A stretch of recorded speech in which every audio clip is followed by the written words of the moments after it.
Okay, let's have a quick look where the kinetic energy equation comes from. Okay, so like in all the previous examples, you're looking at the amount of work that would have to be done to produce the effect we're looking at. So with the spring, we looked at how much force and distance you'd have to apply in order to work out the work. So we'll start with the work equation.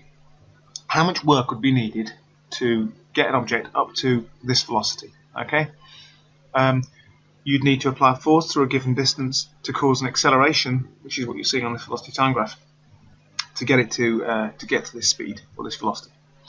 Okay, so let's think about the distance first. The distance would be the area under the graph. So you can take work equals force times distance and you can replace it with a half base times height. In this case, time is the base, the height would be the velocity, and a half. So we've just replaced distance with a half base times height, or a half time times velocity. Okay.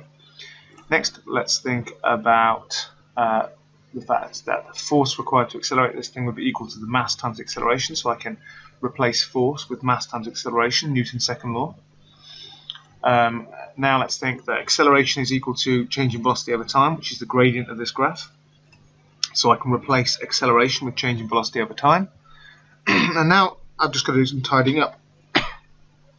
Okay, so everything that's multiplying goes along on the top line, mass times change in velocity times 1 times time times change in velocity. So you're going to get a time squared there.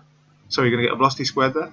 And the t will be on the top as well, the t will be on the bottom, the t's will cancel. So when we simplify it out, we just get the work required to get something up to that velocity would be a half mass times velocity squared. So in other words, kinetic energy is just a half mv squared.